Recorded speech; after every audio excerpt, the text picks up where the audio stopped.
Yönetici gezegeni, Neptün. Grubu, Su. Uğurlu günü, Perşembe. Uğurlu sayısı, 7-11-73. Uğurlu taşı, akvamarin, ametist, opal, pembe kuvars.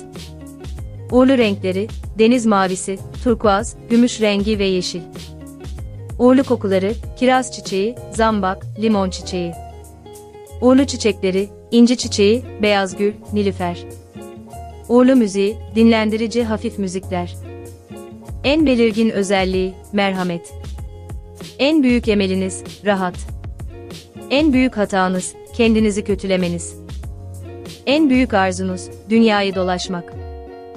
En önemli meziyetleri, öz eleştiri yeteneği, yardımseverlik.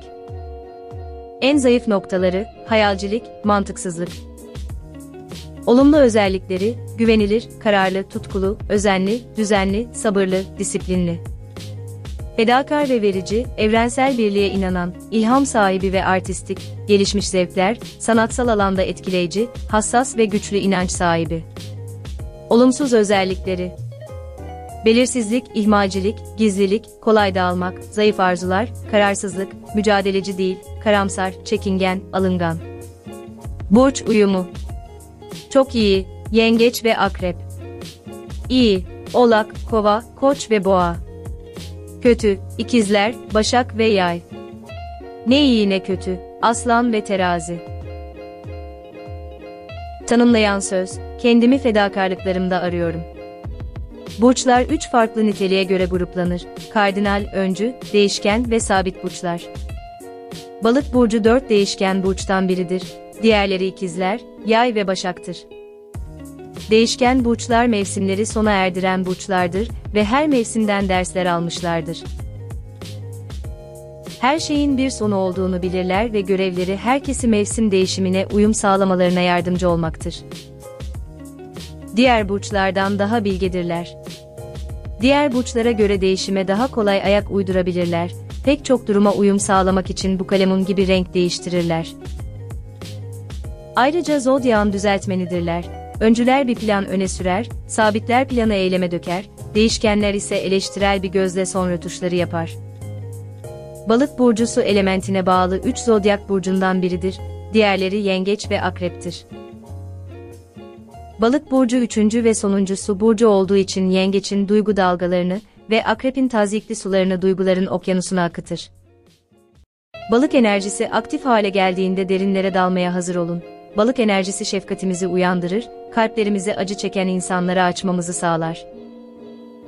Balık burcu gezegen döngüsü sırasında bu enerjinin farkında olsak da olmasak da etrafımızdaki insanlarla sezgisel olarak bağlantı kurabiliriz. Ayrıca kendimizi yaratıcı yollarla ifade edebiliriz. Müzik, film, görsel sanatlar ve dans, tüm bunlar balıkın uzmanlık alanıdır. Balıkın yönetici gezegeni Neptün'dür. Bu nedenle balıklar diğer burçlara göre daha sezgiseldir ve daha fazla sanatsal yeteneğe sahiptir. Balık burcu insanları cömert, şefkatli, son derece vefalı ve ilgilidir. Yaşam döngüsüne dair sezgisel bir kavrayışları vardır ve bu sayede diğer canlılarla duygusal bir ilişki kurabilirler. Balık burçları bilgelikleriyle bilinirler, lakin Uranüs'ün etkisi altındayken bazen dikkat çekmek için şehit rolünü üstlenebilirler. Asla eleştirel olmayan balık burçları her zaman bağışlayıcıdır. Zodyak burçlarının en hoşgörülüsü olarak bilinirler. Balık burcu illüzyonların, gölgelerin ardında bir görünüp bir kaybolmaların burcudur. Tıpkı Yunan mitolojisindeki sirenler gibi, balık burcu da sizi kendi derin sularına çeker ve sonra da duygular okyanusunda boğulmaya bırakabilir. Şefkatli balık burcu empatiktir, iletişim halinde olduğu herkesin duygularını kavrar ve yansıtır. Zodyağın en bilge burcudurlar. En sonuncu burç oldukları için kendilerinden önce gelen her burcun enerjisini deneyimlemişlerdir. Balık enerjisi son derece derindir, asla yüzeye çıkmaz. Esasen bu burç bilinçaltını yönetir ve rüyalarımıza, hayallerimize, iyileşmemiş yaralarımıza hükmeder. Balık burcu gezegen geçişi sırasında kendimize sınırlar çizmek zorunda kalabiliriz.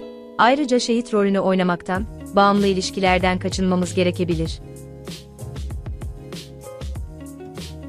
Su grubuna dahil olan balık burçları duygusal yapıları, şefkatli tavırları ve geniş hayal güçleriyle kendilerini gösterirler.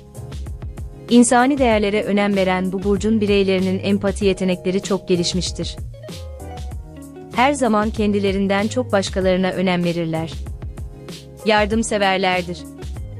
Kendileri ne kadar zor durumda olurlarsa olsunlar başkasına yardım etmek onları manevi olarak güçlendirir.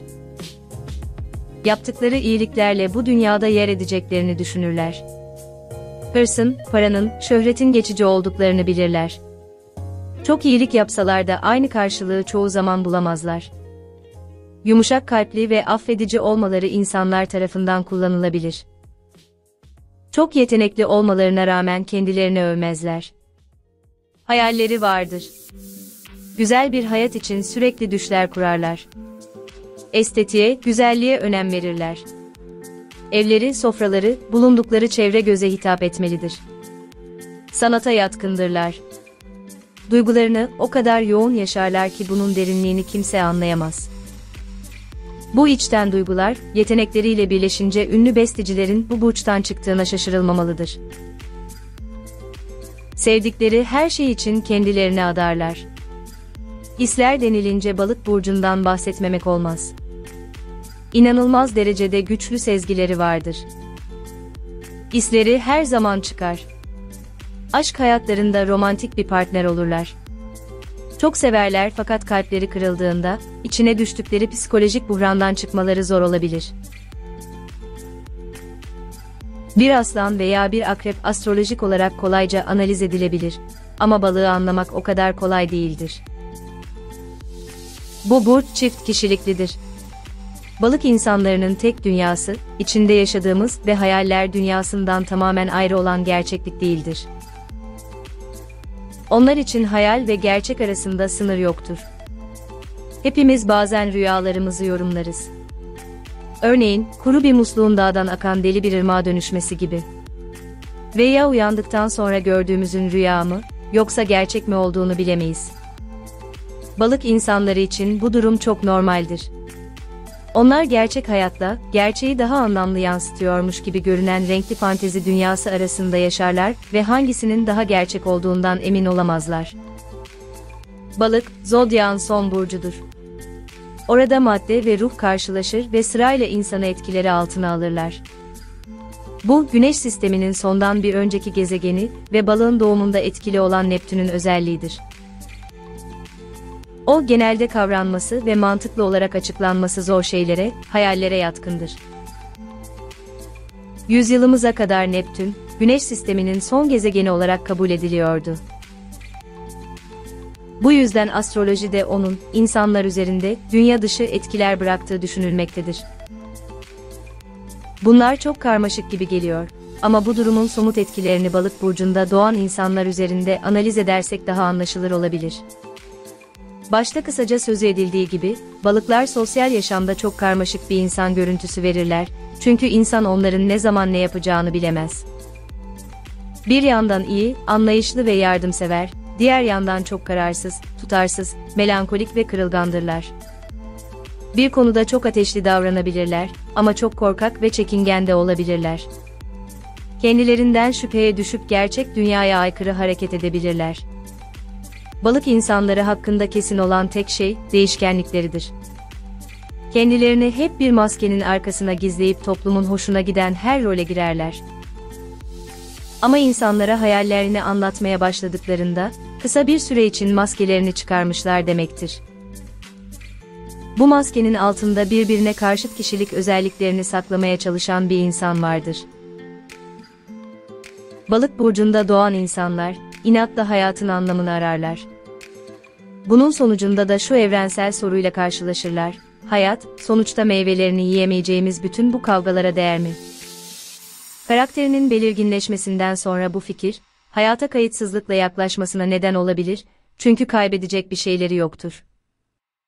Hayatlarını amaçsızca sürdürürler, yetenekli oldukları konularda bile beceriksizce davranabilirler.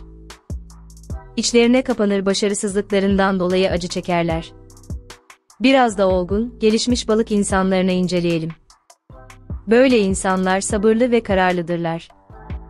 Tahmin edebileceğiniz gibi büyük atılımlar yapamazlar ama tamamen de batmazlar. Bu tip balık insanları, gerektiğinden bir nebze bile fazla gayret göstermeyebilirler. Bir işe zihinsel veya bedensel olarak aşırı konsantre olmak onlara gereksiz gelir. Ama yine de çok başarılı olabilirler.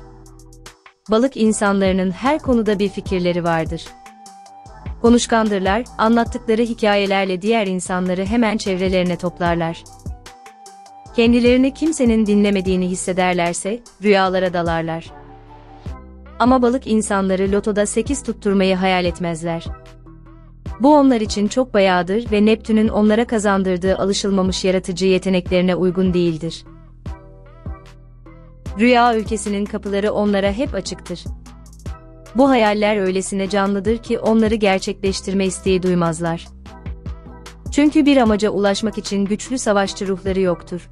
Ama sevdikleri işlerde inanılmaz bir savaşçıya dönüşebilirler. Bunun dışında günlük işlerin rutinliğinden nefret ederler.